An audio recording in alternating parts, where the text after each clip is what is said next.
জানিয়ে দেব হাতে থাকা সর্বশেষ আপডেট আন্তর্জাতিক সংবাদ। শুরুতে সংবাদ শিরোনাম, এরপর বিস্তারিত। যুক্তরাষ্ট্রকে আচরণ পরিবর্তন করতে বলল ইরান।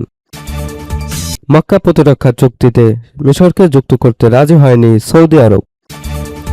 রাশিয়ার নৌঘাঁটিতে ইউক্রেনের হামলা, 4 যুদ্ধজাহাজ ক্ষতিগ্রস্ত। লেবানন নিয়ে ইসরায়েলের পরিকল্পনার বিরোধিতা যুক্তরাষ্ট্রের। যুক্তরাষ্ট্রকে আচরণ পরিবর্তন করতে বলল ইরান। মার্কিন প্রেসিডেন্ট ডোনাল্ড ট্রাম্প সম্প্রতি দাবি করেন হরমুজ প্রণালীর উপর সম্পূর্ণ নিয়ন্ত্রণ রয়েছে যুক্তরাষ্ট্রের। তবে আমেরিকাকে আচরণ পরিবর্তন করতে বলে ওই দাবি প্রত্যাখ্যান করেছে ইরান। একই সঙ্গে তেহরান জানিয়েছে যুক্তরাষ্ট্র যদি ইরানের শর্ত মেনে নেয় তবেই কৌশলগতভাবে গুরুত্বপূর্ণ এই নৌপথ খোলা হবে, অন্যথায় ইরানের হাতেই থাকবে এই পথের নিয়ন্ত্রণ। মঙ্গলবার ইরানের সুপ্রিম ন্যাশনাল সিকিউরিটি কাউন্সিলের সদ্য নিযুক্ত সচিব মোহসেন রেজাই তেহরানে নিযুক্ত চীনের রাষ্ট্রদূত কং পেওকে একথা জানান। দেশটির আধা সরকারি তাসনিম নিউজ এজেন্সির বরাতে রয়টার্স জানিয়েছে, রেজাই বলেন আমেরিকা তার আচরণ পরিবর্তন না করা এবং ইরানের শর্ত মেনে না নেওয়া পর্যন্ত হরমুজ প্রণালী খোলা হবে না। এর আগে ট্রাম্প দাবি করেন হরমুজ প্রণালীর উপর যুক্তরাষ্ট্রের সম্পূর্ণ নিয়ন্ত্রণ রয়েছে। তিনি বলেন প্রণালীটির নিয়ন্ত্রণ ইরানের হাতে নেই, যুক্তরাষ্ট্রের হাতেই রয়েছে। তবে বাস্তবতা বলছে ভিন্ন কিছু। ইরানের অবস্থান অনুযায়ী হরমুজ প্রণালী পুনরায় খুলতে যুক্তরাষ্ট্রকে যুদ্ধের অবসান সহ তেহরানের বিভিন্ন শর্ত মেনে নিতে হবে। এর মধ্যে ইরানে জব্দ করা সম্পদ ফেরত দেওয়ার দাবিও রয়েছে, যদিও পাল্টা ক্ষতিপূরণের দাবি করছে যুক্তরাষ্ট্র।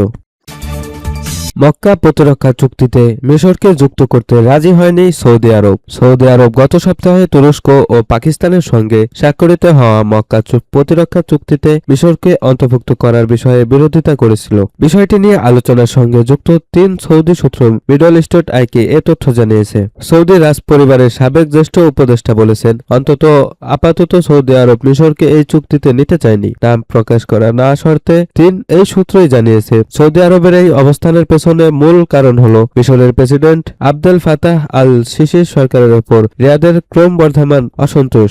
সৌদি কর্মকর্তাদের মধ্যে এমন ধারণাও তৈরি হয়েছে যে মিশর আগের মতো আর কৌশলগত বা সামরিক গুরুত্বপূর্ণ বহন করে না। গত শুক্রবার 7 আগস্ট পবিত্র মক্কা নগরীতে সৌদি আরব, তুরস্ক ও পাকিস্তান মক্কা যৌথ প্রতিরক্ষা চুক্তিতে সই করে। চুক্তি অনুযায়ী 3 দেশের যেকোনো একটির উপর সশস্ত্র হামলাকে 3 দেশের উপর হামলা হিসেবে বিবেচনা করা হবে। সূত্রগুলোর দাবি, মিশরকে চুক্তিতে অন্তর্ভুক্ত না করার সৌদির সিদ্ধান্তের পেছনে রিয়াদ ও কায়রোর মধ্যে দীর্ঘদিন ধরে চলার নানা টানাপোড়েন ও উত্তেজনা কাজ করছে। রাশিয়ার নৌঘাঁটিতে ইউক্রেনের হামলা, 4 যুদ্ধজাহাজ ক্ষতিগ্রস্ত। কৃষ্ণসাগরের রাশিয়ার নৌঘাঁটি নভরস্কিকে বড় ধরনের হামলা চালিয়েছে ইউক্রেন। এতে অন্তত 4টি রুশ যুদ্ধজাহাজ ক্ষতিগ্রস্ত হয়েছে। এছাড়া এই হামলায় শিশুসহ 3 জন নিহত ও 24 জন আহত হয়েছে বলেও জানিয়েছে রুশ কর্তৃপক্ষ।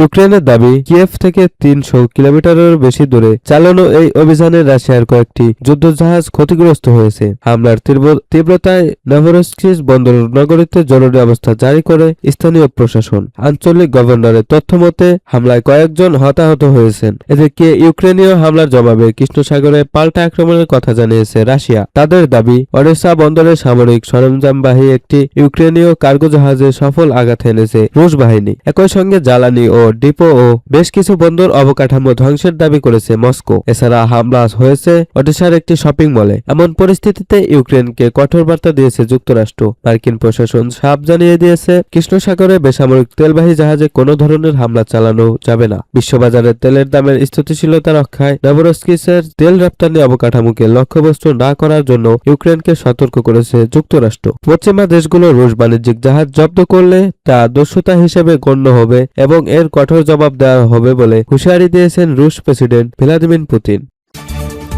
লেবানন নিয়ে ইসরায়েলের পরিকল্পনার বিরোধিতা যুক্তরাষ্ট্রের। লেবাননে স্থায়ীভাবে ইসরায়েলের সেনাবাহিনী উপস্থিতির ধারণা প্রত্যাখ্যান করেছে যুক্তরাষ্ট্র। এর কয়েক ঘণ্টা আগে ইসরায়েলের প্রতিরক্ষা মন্ত্রী ইসরায়েল কাটজ জানিয়েছিলেন, দক্ষিণ লেবাননের তথাকথিত নিরাপত্তা অঞ্চলে ইসরায়েলি সেনারা অবস্থান করবে। মার্কিন পররাষ্ট্র দপ্তরে এক কর্মকর্তা আল আরাবিয়াকে বলেন, লেবানন ও ইসরায়েলের মধ্যে যে কাঠামোগত চুক্তি হয়েছে সেটি মেনে চলবে, এমনটাই ওয়াশিংটন সব পক্ষের কাছ থেকে প্রত্যাশা করে। তিনি বলেন, যুক্তরাষ্ট্র আশা করে সব সব পক্ষই সম্মত কাঠামো অনুযায়ী কাজ করবে। ইসরায়েল স্পষ্টভাবে জানিয়েছে যে লেবাননের ভূখণ্ড নিয়ে তাদের কোনো উচ্চাকাঙ্ক্ষা নেই। এর আগে সোমবার দক্ষিণ লেবানন সফরের সময় ইসরায়েলি প্রতিরক্ষা মন্ত্রী কাটোস বলেছিলেন, ইসরায়েলি সেনারা সেখানে থাকার জন্যই এসেছে। তিনি আরও বলেন, প্রধানমন্ত্রী ও আমি স্পষ্ট করে দিয়েছি, এই নিরাপত্তা অঞ্চল থেকে আমরা সরে যাচ্ছি না। যুক্তরাষ্ট্রের মধ্যস্থতায় তৈরি যুদ্ধবিরতির কাঠামো অনুযায়ী লেবানন ভূখণ্ড থেকে ইসরায়েলি সেনাদের পুরোপুরি প্রত্যাহার এবং ইরান সমর্থিত হিজবুল্লাহ নিরস্ত্রকরণের কথা বলা হয়েছে। মার্কিন পররাষ্ট্র দপ্তরে ওই কর্মকর্তা বলেন, দক্ষিণ লেবাননে ইসরায়েলের স্থায়ী সামরিক উপস্থিতি